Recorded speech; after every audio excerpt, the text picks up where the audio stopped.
Assalamualaikum warahmatullahi wabarakatuh. Di sini saya akan menjelaskan tentang teori-teori pendidikan dan pilar-pilar pendidikan. Baik, perkenalkan, nama saya Nurmadia Ulfa, NIM 222020388722007, mata kuliah pengantar ilmu pengetahuan, Prodi Tadris IPS, Fakultas Tarbiyah. Pertama, teori-teori pendidikan. Teori pendidikan merupakan landasan dalam mengembangkan praktik-praktik pendidikan, misalnya mengembangkan kurikulum, proses belajar mengajar, dan manajemen sekolah. Kurikulum dan pembelajaran memiliki keterkaitan yang sangat erat dengan teori pendidikan. Suatu kurikulum dan rencana pembelajaran disusun dengan mengacu pada teori pendidikan. Ada 4 teori pendidikan, yaitu 1. Teori pendidikan klasik, 2. Teori pendidikan personal, 3. Teknologi pendidikan, 4. Teori pendidikan interaksional. Pertama, teori pendidikan klasik.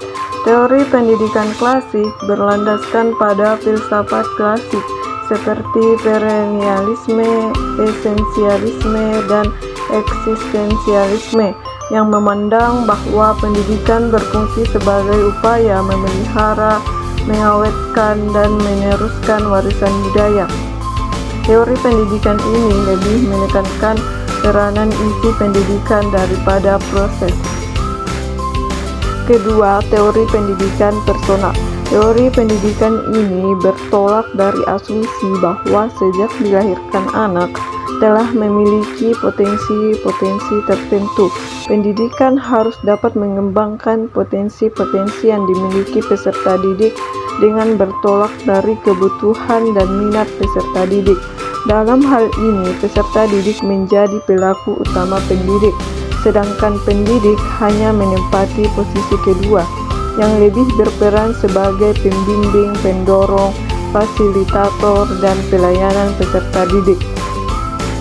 Ketiga, teknologi pendidikan. Teknologi pendidikan yaitu suatu konsep pendidikan yang mempunyai persamaan dengan pendidikan klasik tentang peranan pendidikan dalam menyampaikan informasi. Namun, di antara keduanya ada yang berbeda. Dalam teknologi pendidikan, yang lebih diutamakan adalah pembentukan dan penguasaan kompetensi atau kemampuan-kemampuan praktik, bukan pengawetan dan peliharaan budaya. Dalam konsep pendidikan teknologi, isi pendidikan dipilih oleh tim ahli bidang-bidang khusus. Keempat, teori pendidikan interaksional. Teori pendidikan interaksional yaitu suatu konsep pendidikan yang bertitik tolak dari pemikiran manusia sebagai makhluk sosial yang senantiasa berinteraksi dan bekerja sama dengan manusia lainnya. Dalam pendidikan interaksional menekankan interaksi dua pihak, dari guru kepada peserta didik dan dari peserta didik kepada guru. Pendidikan interaksional menjadi sumber untuk mengembangkan modal kurikulum rekonstruksi sosial, yaitu modal kurikulum yang memiliki tujuan utama menghadapkan para peserta didik pada tantangan, ancaman, hambatan-hambatan, atau gangguan-gangguan yang dihadapi manusia. Selanjutnya, pilar-pilar pendidikan.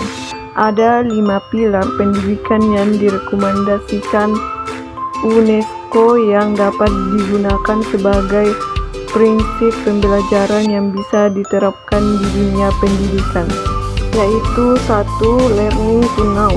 Learning to know bukan sebatas proses belajar di mana pembelajar mengetahui dan memiliki materi informasi sebanyak-banyaknya, menyimpan dan mengingat, namun juga kemampuan untuk dapat memahami makna di balik materi ajar yang telah diterimanya.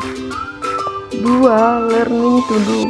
Learning to do bukanlah pembelajaran yang hanya menumbuh kembangkan kemampuan berbuat mekanis dan keterampilan tanpa pemikiran, tetapi mendorong peserta didik agar terus belajar bagaimana menumbuh kembangkan kerja, juga bagaimana mengembangkan teori atau konsep. 3. Learning to be melengkapi learning to know dan learning to do. Robinson Crusoe berpendapat bahwa manusia tidak bisa hidup sendiri tanpa kerjasama, atau dengan kata lain manusia saling tergantung dengan manusia lain. Manusia di era sekarang ini bisa hanyut ditelan waktu jika tidak berpegang teguh pada jati dirinya. Learning to be akan menuntun peserta didik menjadi ilmuwan hingga mampu menggali dan menentukan nilai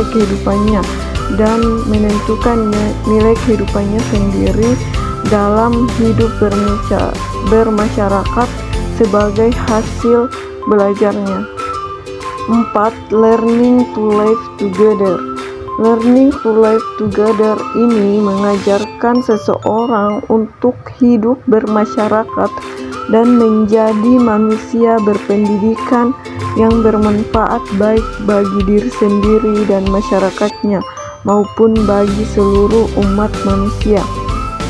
Kesempatan berinteraksi dengan berbagai individu atau kelompok individu yang bervariasi akan membentuk kepribadian pembelajaran untuk memahami kemajemukan dan melahirkan sikap-sikap positif dan toleran terhadap keanekaragaman dan perbedaan hidup.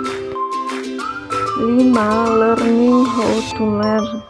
Learning how to learn akan membawa peserta didik pada kemampuan untuk dapat mengembangkan strategi dan kiat belajar yang lebih independen, kreatif, inovatif, efektif, dan efisien, dan penuh percaya diri, karena masyarakat adalah learning society atau knowledge society. Learning how to learn memerlukan model pembelajaran baru, yaitu pergeseran dari model belajar menghafal menjadi model belajar mencari atau meneliti.